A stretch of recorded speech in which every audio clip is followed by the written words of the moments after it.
حضرت امام حسن کے پاس ایک شخص آیا، حضرت امیر معاویہ بھی بیٹھے تھے، تو اس نے امام حسن سے آ کے کہا کہ حضور اولاد نہیں ہے، کوئی دعا کر دے۔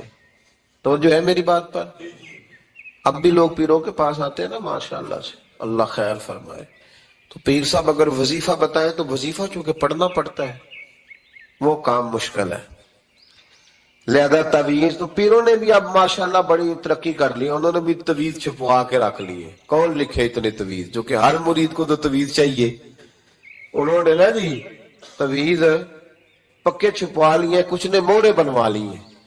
دیکھتا رہتا ہوں، میرا شعبہ ہے نا، میں دیکھتا رہتا ہوں کہ مور لگائی، اس کو باندھا، اللہ خیر کرے۔ اب وہ نفسیاتی معاملہ ہے، ظاہر ہے 100 بندہ تعویذ لے کے گیا ہے تو 1.5 کو تو فرق پڑے گا ہی نا بیچ میں سے، تو جس کو فرق پڑ گیا اس کا فیس بک پہ دے دیا کہ یہ میری کرامت ہے جی، تو جس کا نہ پڑا جی جڑے محرم راز حقیقت دے او تے راز حقیقت کھول دی نہیں، اے جنہ ویکھیا نہیں او کرن گلاں، جنہ ویکھ لیا او تے بول دے ہی نہیں۔ ہمارے ایک حضرت تھے تو ان کے پاس ہم بیٹھے تھے، نیک آدمی، تو تعویذ دیا تو مرید کہنے لگا حضور دوبارہ کب آؤں؟ کہنے لگے فرق پڑ گیا تو آ جانا، نہیں تو کہیں اور چلے جانا۔ اس لیے کہ شیخ عبدالعزیز دباغ رحمت اللہ علیہ کے ایک مرید نے کہیں تنقید کر دی تھوڑی سی، یہ لفظ بس نا بہت بڑے ہیں، ان کی میں تشریح نہیں کروں گا، جتنے جملے اتنی بات کر کے بیت جاؤں گا، ان کی تشریح نہیں ہو سکتی، یہ ان کی توضیح نہیں ہو سکتی، کچھ تفصیل نہیں ان کی ہو سکتی، یہ جملے بڑے، میں کوئی تشریح نہیں کروں گا۔ اس نے کہا کہ حضور فلاں فلاں فلاں فلاں جگہ مجھے پریشانی ہے آپ کے حوالے سے، تو آپ فرمانے لگے میں نے کون سا باندھا ہوا ہے، نہیں سمجھ میں بات آتی تو کہیں اور چلا جا، باندھ کے رکھا نہیں، دروازے کھلے ہوئے، کہیں اور چلا جا، ختم ہو گئی بات، تنقید کرنے کی ضرورت چھٹی۔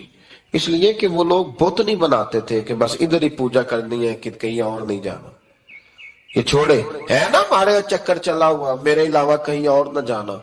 شیخ عبد الوہاب شرانی فرمایا کرتے تھے یہ تو نقص ہے تیرے اندر کا، یہ تو تیرے اندر کا نقص ہے، اگر تو قابل ہوتا تو کہتا جا سنگیا سارا زمانہ دیکھا، اگر کوئی میرے جیسا ملا تو چلا جانا، اور اگر میری طرح کا نہ ملا تو پھر کہیں اور جا دیکھا سارا۔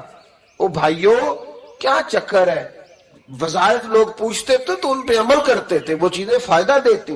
حضرت امام حسن سے آ کے وظیفہ پوچھا، اس شخص نے کہا حضور اولاد کوئی نہیں تو وظیفہ بتائے، تو آپ نے فرمایا استغفار پڑھا کر، کیا کر؟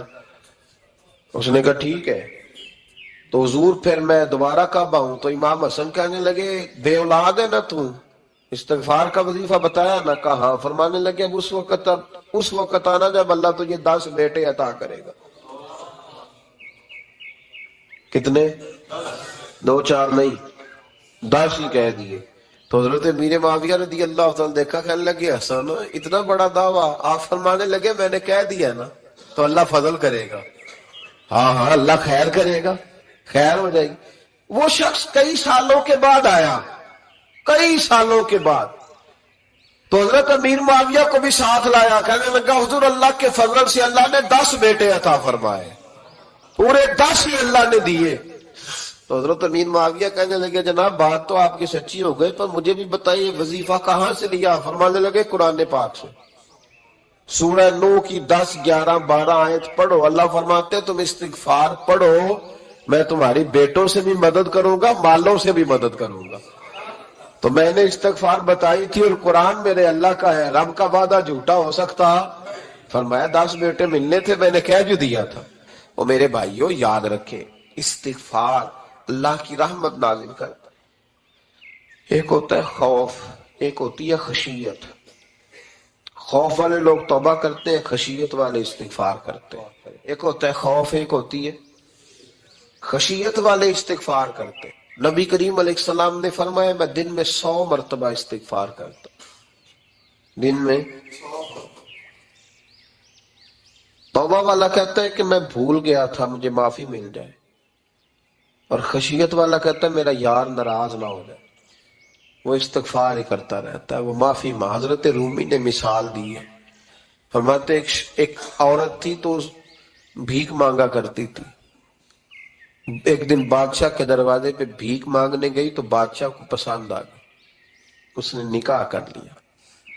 20 کنیزائیں اس بی بی کے پاس تھی خدمت کرنے کے لیے، روٹی دینے کے لیے، کپڑا دینے کے لیے، لیکن وہ ہر وقت روتی رہتی تھی، ہر وقت روتی۔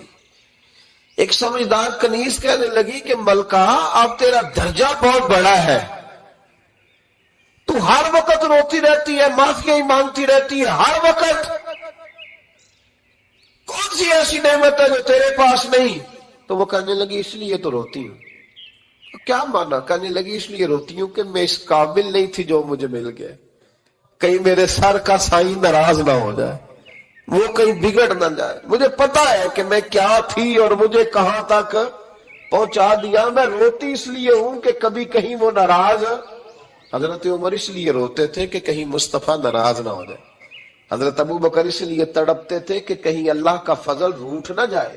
یہ جو مولا علی اپنے کمرے میں بیٹھ کے زور زور سے استغفار پڑھتے تو اس لیے نہیں کہ بڑے پاپ تھے جن کی معاذ اللہ معافی مانگتے تھے، اس لیے کہ رب رسول کہیں ناراض نہ ہو۔ خشیت تھی کہ جہاں ہم پہنچے ہوئے ہیں کہیں وہاں سے واپس۔ استغفار بندے کی اللہ سے صلح کرا دیتا ہے، بندے کی رب سے۔ مجاہد کہتا ہے کہ میں نبی پاک کے جہاد والے صحابہ کی پشت پہ رہوں گا تو پہلے اپنے کام تو دیکھ، اور جب ساری باتیں سمجھ میں نہ آئے تو پھر اللہ کی بارگاہ میں استغفار کر، پھر بیٹھ۔ بڑے لوگ استغفار کرتے، معافی چاہتے، اور یہ استغفار پھر اتنا کرم کرتا، اتنی آسانی کرتا، اس قدر بہتری کرتا کہ وہ مانگ تو اپنے گناہوں کی معافی رہے ہوتے تھے اور اللہ رحمتوں کے دروازے کھول دیتا تھا، اللہ ان پر کرم کے دروازے۔ ہمیشہ نورانیت رہے گی، ہمیشہ نور اعلیٰ نور رہے گا۔ یہ کام صرف کرنے کا کام کیا ہے؟ یہ دین تو پھلے گا پھولے گا۔ جو آگے بڑھ کے خدمت میں حصہ ڈال لے گا نا، وہ اپنا نفع کرے گا۔ یہ قرآن پاک ہے، یا ایھا الذین آمنوا ان تنصروا اللہ ینصرکم ویثبت اقدامکم۔ اللہ فرماتے ہیں لوگو اگر تم اللہ کے دین کی مدد کرو گے نا تو اللہ تمہاری مدد کرے گا۔ وَيُثَبِّتْ أَقْدَامَكُمْ، اور تمہارے قدم جما دے گا، تمہیں استقامت دے، تم آگے۔ اور دین کی مدد صرف پیسوں سے نہیں ہوتی۔ کوئی شخص سمجھے کہ فقط مال سے مدد ہوتی ہے، جب آپ وقت پر آ کر مسجد میں جمعے کی نماز ادا کرتے ہیں تو یہ بھی آپ دین کی خدمت ہی کرتے ہیں۔ جب آپ دینی اجتماعات کی رونق بڑھاتے ہیں تو یہ بھی آپ دین کی خدمت ہی کرتے ہیں۔ جب آپ کسی دین کے طالب علم کا حوصلہ بڑھا دیتے ہیں نا، بیٹے بڑی بات ہے قرآن پڑھتے رہنا، یہ بھی آپ خدمت ہی کرتے ہیں۔ جب آپ دین کے بارے میں کسی جگہ بیٹھ کے اچھی بات کر دیتے ہیں، یار اللہ کا فضل ہے ہمارے دین میں یہ خیر اللہ نے رکھی، یہ بھی آپ دین کی مدد ہی کرتے ہیں۔ آپ کسی بھی جگہ کسی بھی حوالے سے دین کے لیے کوئی بھی پیغام دیتے ہیں، کوئی بھی بات کرتے ہیں تو آپ دین کی، یہ ساری خدمات دینیاں ہیں، یہ سارا درد ہے، یہ سارا ذوق ہے۔ ہم اپنا اپنا حصہ جس طرح بھی ملا سکے دین کی حمایت میں، دین کی مدد میں۔ جہاں کوئی ایسی بات ہو رہی ہو وہاں ہم دفاع کے لیے کھڑے ہو جائیں۔ ہر شخص اپنے اپنے مقام پر دینی ابلاغ میں، دین کی تبلیغ میں اپنا کردار ادا کرے۔ ایک جملہ کوئی بول دے نا رسول پاک کے دین کی مدد میں، ایک جملہ، یعنی کسی کو صرف اتنا کہہ دینا کہ یار تو اپنے بیٹے کو، تیرے 5 بیٹے ہیں، ایک کو قرآن مجید کا عالم ہی بنا دے، تو کہہ کے چلا گیا اور تو تیری وجہ تجھے خبر بھی نہیں کہ شاید اس نے تیری وجہ سے اسے داخل کرایا ہے، لیکن وہ اگر آ گیا پڑھ گیا تو دیکھ تجھے اجر اللہ کتنا عطا فرمائے۔ آدھا جملہ بول کے دین کے معاملے میں معاون بنے، کوئی خیر کا لفظ بول کے معاون بنے۔ ہم نہ ہمت نہیں کرتے، ہم کہتے ہیں وہ فلانا کرے گا، بڑا آدمی کرے گا، مولانا کریں گے، پیر صاحب کریں گے، اپنا اپنا حصہ، اپنی اپنی خیر۔ حضرت عمر نے بھی بڑا کام کیا ہے دین کی خدمت میں، پر سیدنا بلال کی خدمت کا کوئی انکار کر سکتا ہے؟ ڈیوٹی حضرت صدیق اکبر کی بھی زیادہ ہے، پر جناب سلمان فارسی کی خدمت کا انکار کیا جا سکتا ہے؟ ہر ایک نے کام کیا, ہر نقطے کا اپنا عروج ہے, اپنی, اور یہ دین غالب ہوگا, غالب. یہ مت سمجھے تھوڑے سے حالات کمزور آئے ہیں اور تھوڑا سا مسلمان محکوم ہوئے ہیں مالی طور, اپنی کوتاہیوں کی وجہ سے ہوئے, اپنی غلطیوں کی وجہ سے ہوئے, اپنے اعمال کے سبب ہوئے. تو ڈر ڈر کے نہ جئیں. نبی پاک صلی اللہ تعالی علیہ وسلم سفر پہ تشریف لے گئے. حضور علیہ السلام کی عادت کریمہ تھی, جب سفر پہ جاتے تھے تو سب سے آخر میں ساری تیاری کر کے سامان سمیٹ کے سب سے آخر میں سیدہ فاطمہ الزہرا سے ملتے, پھر سفر شروع ہوتا. اور جب حضور واپس آتے تو سب سے پہلے سیدہ فاطمہ سے ملتے رضی اللہ تعالی. حضور کافی دنوں کے بعد سفر سے واپس آئے, لمبا سفر تھا. سیدہ فاطمہ الزہرا رضی اللہ تعالیٰ عنہ سے ملنے گئے. نبی پاک صلی اللہ تعالی علیہ وسلم کا چہرہ نور دیکھ کے تو سیدہ فاطمہ تڑپ کے روئی, رو پڑی. حضور نے فرمایا فاطمہ کیا ہوا؟ عرض کرنے لگی یا رسول اللہ, تھکاوٹ کے اثرات میں آپ کے چہرے پہ دیکھ رہی, اور حضور کپڑے یوں لگتا ہے بڑے پرانے پہنے ہوئے آپ نے. حضور اتنی مشقت کیوں کرتے ہیں آپ, اتنی محنت, اتنی جدوجہد؟ حضرت فاطمہ الزہرا فرماتی ہیں حضور نے مجھے تھپکی دی اور فرمایا فاطمہ رو نا. اور یہاں وہ بعض لوگ ہوتے ہیں نا, جو ہم نے دیکھا ہے ہمارے ہاں اس طرح ہوتا ہے کہ وہ کوئی اس طرح کی بات کرے تو وہ زیادہ رونے لگ جاتے ہیں. کیا کریں, بڑے مسائل ہیں, بڑی مشقت ہے, کرنا پڑتا ہے, لوگ اور زیادہ. لیکن نبی پاک علیہ السلام نے سوچوں کو نیا زاویہ دیا, خیالات کو نیا رخ دیا, اس بات کو ایک نیا انداز سوچنے کا فراہم کیا. حضور فرمانے لگے فاطمہ رو نا, تیرے باپ کو اللہ نے اعلیٰ مقاصد کے لیے دنیا میں مبعوث فرمایا. حضور فرمانے لگے فاطمہ کوئی گھر کچا, کوئی پکا, کوئی خیمہ ایسا نہیں بچے گا جہاں اللہ دین اسلام کو پہنچا نہیں دے گا. اور فرمایا فاطمہ یاد رکھنا, جس طرح رات چھا جاتی ہے نا, محمد عربی کا دین بھی چھا جائے گا. یہ چھا جائے گا دین, جس طرح رات چھا جاتی ہے یہ دین بھی چھا جائے گا. اور پھر دین چھا گیا, جگہ جگہ چھا گیا. یورپ میں بھی اذانیں پڑھی جانے لگی, امریکہ اور افریقہ میں بھی قرآن پڑھا جانے لگا. جگہ جگہ جگہ جگہ رسول اللہ صلی اللہ علیہ وسلم کے دین کی بات ہونے لگی. کہا فاطمہ کار کچا ہو یا پکا ہو, خیمہ ہو, ہر جگہ یہ دین پہنچے گا. اور دین پہنچا. دوستو کمزوری وقتی طور پر ہے, حالات وقتی طور پر ہے. مسلمانوں نہ گھبراؤ, خدا کی شان باقی ہے. یہ دین فطرت ہے. یہ دین اپنی حقانیت کی وجہ سے پھیل رہا ہے, کسی کا محتاج نہ یہ کسی کے زور لگانے. مسلمانوں نہ گھبراؤ, خدا کی شان باقی ہے. ابھی اسلام زندہ ہے, ابھی قرآن باقی ہے.